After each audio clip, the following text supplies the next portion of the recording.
So one of the taglines that I like to start with is something we truly believe in, which is avoiding the integration spaghetti. It's an absolute nightmare out there with many customers and companies hardwiring or point-to-point integrating systems. So what we're about, and I'm from Pace Integration, we'll talk about that in a minute, we're about solving your integration challenges and simplifying integration. So we have some really key and powerful messages to talk you through today. So first of all, as a brief introduction, my name's Raj. I'm one of the co-founders of Pace. I'm a strategic integration architect by trade, so I've worked in this space for many, many years. And I'm super passionate about integration being the critical enabler. Luckily, I also have my co-founder, Thomas Peach, with me here today, so he's also around for questions at the end.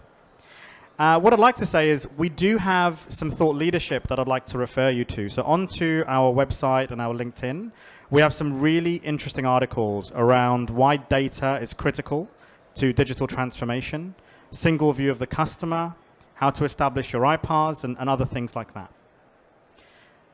Small slide on our company. We offer multiple types of services. At our heart, we are a consultancy. So we offer strategic advisory services to help with integration strategies and architectures. We offer capability consulting to help with operating models and how you design things. And then we do implementation. So we have both delivery services and also a managed service for operations. So moving on to the actual content and some of the, hopefully, the interesting part of the presentation, I'm going to take you through some integration foundations. So why is integration important? I want to level set what it does for enterprises when done properly. I also want to talk about some of the business benefits and some insights we have around the industry of integration. We'll then go into some concepts. So we'll talk about integration styles and also how is event-driven, really key and really powerful in today's integration design space. And lastly, we've got some use cases of bringing the whole thing to life. So, what business scenarios does event-driven really add value to? So starting with the foundations, I love this tagline as well. Connected ecosystems are powerful. And I think we've seen this time and time again. I think we know that the best companies are really making their products and services more and more connected, making their enterprise more connected, and ultimately, a little bit tongue-in-cheek, but I have to talk about the connectivity graveyard. So I think today, very fond of Nokia and everything it did for the industry, the mobile phone industry, but without connectivity, without being smart, these products are now obsolete. The same goes for physical media, such as VHS and cassette tapes, as well as some other industries that are really being retired, such as traditional supermarkets and stores as we know them. We've seen things like Amazon Go come into the marketplace and disrupt massively. Now, what does this have to do with integration? Now, what's important is integration is everywhere. So every innovation, every piece of digital transformation, anything you're doing with data, integration is required to move that information around. So I think it's a bit of an understatement to say consumer expectations are changing. Technology options are becoming exponential. Are you going to buy cloud? Are you going to go on premise? What product do you choose? Many, many vendors, many, many technologies. And also enterprise grade stable solutions are quite complicated to deliver properly. And this is really, I'd like to stress that last point. There's a lot of open source products out there on the market that can do seemingly what's expected. I'd like to give a little nod to one of our partners here, Solace, that actually have taken a core foundational messaging technology and really built a fantastic product, an enterprise grade product around that. So, really enterprise grade is something that we really talk about a lot, because as you grow and scale your enterprise and businesses, you do need to think with that sort of mindset. There's a nice car on the slide. I had to put a car on there. I'm a big car fan. What I find fascinating is this car will tell your phone when it's fully charged. Now, the hilarious thing that I find is that is normal now. You know, but again, if and I don't have that car, I wish I did. If you buy that car, the app, the integration, it all works seamlessly. Now, to make that happen, there's lots going on in the background. There is IoT devices connected to the batteries. There is streaming of data going onto message queues and other protocols, pushing out that data eventually to your smartphone. So, you know, the consumer expectation is if I'm going to spend quite a lot of money on a car like that, it's going to have these features. And that is exactly what's in the marketplace today. So it just shows how features that are key to the industry are actually underpinned by a solid integration backbone. So I'm building up to what is the importance of integration? 3 things. To automate, to create new channels, and to compose. So honestly, if you guys leave the room today with 3 things in your head, this is why integration is key. Now, through automation, we are talking about automated data synchronization across your ecosystem, across your products. And we're also talking about triggers that happen to drive decision making. So that's going to be a little bit more when we get to the event-driven part of the presentation. The triggering of data is super critical. Creating channels, you know, a lot of digital products today have multiple apps on multiple devices, as well as a website, as well as other clients that are used. So channels are really important to integrate with partners and consumers. Composing data.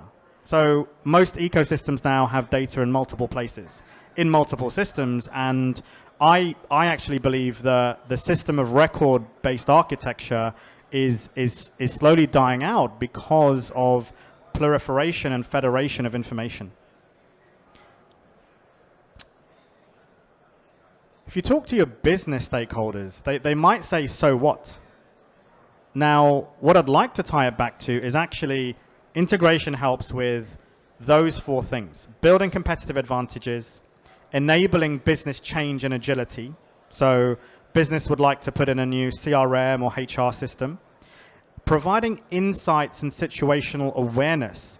So you'll actually see in the subtext, it's all about surfacing critical events in business real time. So we're really pushing and stressing eventing is really important and powerful. And last but not least, you know, a strong and well-designed integration can reduce cost and improve business efficiencies. There's some facts to back this up. So I won't read all of these, but 100% I would say companies today are losing money, right, because of poorly designed integration. That is something that you must take away, and you must go to your stakeholders and others to say, we should assess the business case around integration, and we should understand what the gap is, right? So where are we not being fast enough, or where are we losing out on efficiencies? So coming onto foundations, I understand, you know, today's all about data and big data, and there's many different aspects to today's conference. I really wanted to just touch on the basics of integration. First of all, integration patterns have been around for years and years. And what I'm showing on the page is not very sexy. However, you will see that there is a toolbox of features in integration platforms that really drive things forward. An iPaaS is something you should be aware of. So an iPaaS, and also iPaaS can be in the form of message brokers like Solace. It's an integration platform as a service. So it means it's living in the cloud, it's not cloud native. It has a lot of connectors and code built into the platform, so it makes things easier. Harking back to my point around open source products, you can plug them together, but there's a big uplift in making it work seamlessly. You also have the benefit of repositories to share information across your business. Another key concept which everyone would have heard of, especially everyone in the room, APIs, right? So APIs have really been driving digital, and they're a very common mechanism today for exchanging information. Now, I won't read all the information on the slide, but it's pretty clear. You know, APIs are all about request-response messaging. You have to call that API at the right time, and then you have to make sure that it's actually giving you back the responses that you're looking for. But it requires you to make that call to get your data, right? I think this is quite an important thing, to understand the mechanics of an API versus an event. APIs and events go hand in hand.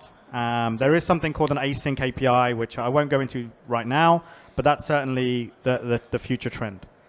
When it comes to events, and this presentation is about EDA, it is about event-driven architecture, I quite like this very simple view of there's a publisher, and the publisher says something's changed. What has changed? So it pushes out that information. Now, who should they tell? So something's changed, an item has changed, now who should they tell? And then let's tell them. So let's actually push out that data or that message onto a particular topic or a queue to be consumed by subscribers. So it's flipping the scenario from request response to event-driven.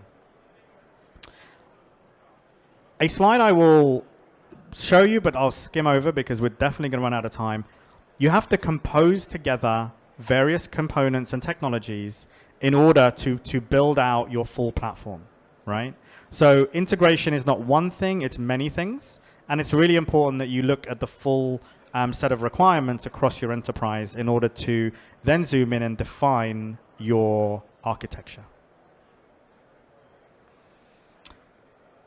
Let's talk about use cases. So I'm really hoping that this does bring some of what I've said to life and gives you a bit of insight to event-driven and what it does for companies.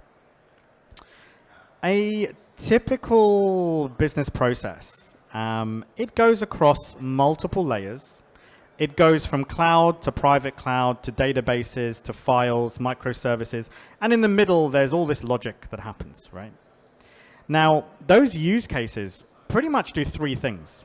Again, another three key messages for you to take away. It does data alignment, it drives seamless processes, and it helps to modernize your enterprise. So, you know, depending on your business process and what your business does, modernization is absolutely key to any integration use case or automation use case. It's also key to talk about the hybrid integration platform. So what you will see is that there's multiple products that play in multiple spaces across this framework. Again, we don't have enough time to kind of deep dive on that, but it's really, really key to make sure that to support all your use cases, you've fully thought through the requirements and use cases and the different technology stacks that need to be composed. So when we talk about event-driven, and I want a little bit on characteristics here of an event. I did mention some of this before, but I will replay. So if you look at the picture, we have a request-driven model, which means system to system needs to make calls. Then we have an event-driven model where actually your event broker can orchestrate and organize who needs that information when.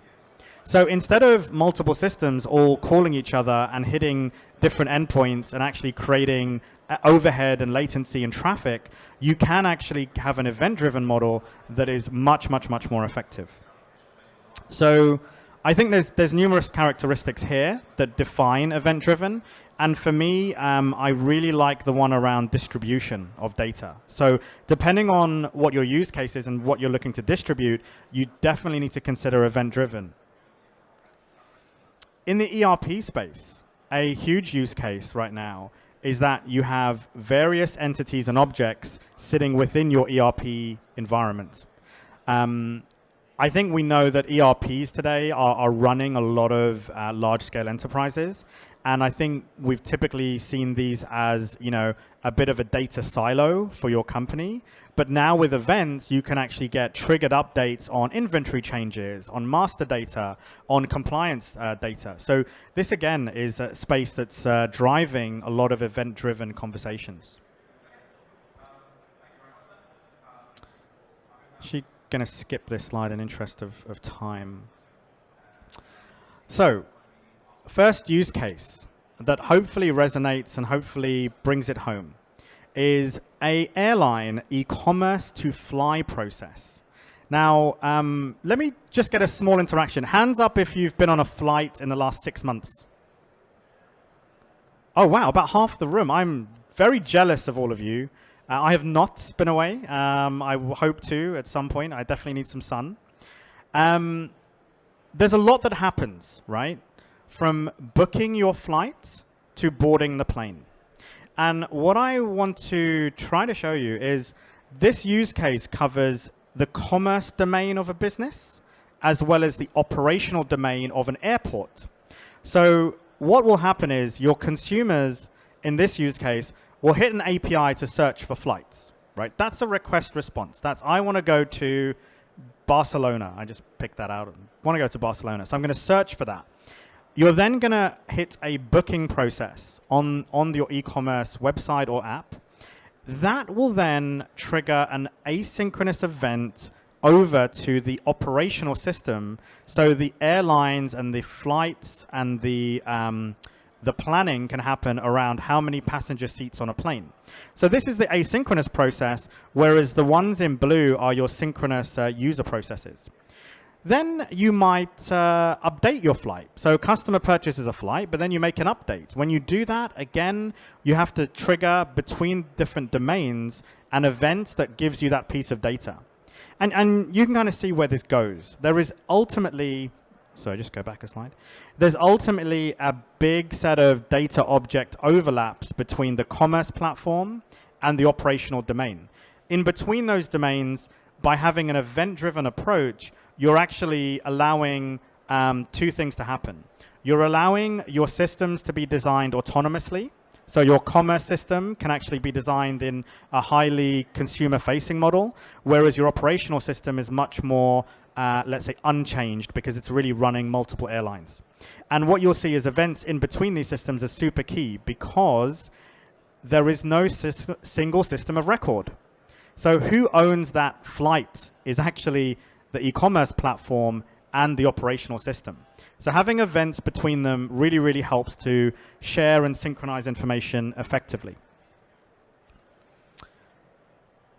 I'd like to talk about another use case, and I've also included Solace in here because we ultimately need to understand in all of these use cases, you need the right technologies and platforms to take it through. And this is something that we've really seen a huge amount of value in Solace's message broker. The MDM domain, so master data distribution, data will sit in an MDM system. Data is changed and it gets published out onto a Solace queue and topic. Some intelligent apps can say, hey, I know what's changed. For example, customer email has changed, and I'm going to go off and retrieve that data because I care about that, all of that customer data. Now, if you read on, there's actually a mediator pattern to talk through where an enterprise service bus or an iPaaS product will read from that message, complete some logic, and then go back and enrich that. So calling back to the MDM domain to enrich that message payload. So what you have now is you have customer email changed, but you actually have the full customer record. So the first event tells you a customer has changed. The second enrichment or mediator pattern then adds extra information into that topic and payload to say, here's the customer record. Now, why? Why would you do that? That means that you can then republish onto your topic and onto your message broker, and your consumers can be much more granular around what information they receive. So it can be filtered from a French CRM to a UK CRM, and your consumers are getting a richer data set of information they actually care about. Lots to go into. I wanted to keep it at a certain level, but if you don't do this, you could end up with an architecture where lots of systems get customer data they don't care about. And we've seen that problem time and time again of master data going all over the enterprise when there's actually only a few systems that genuinely care about it.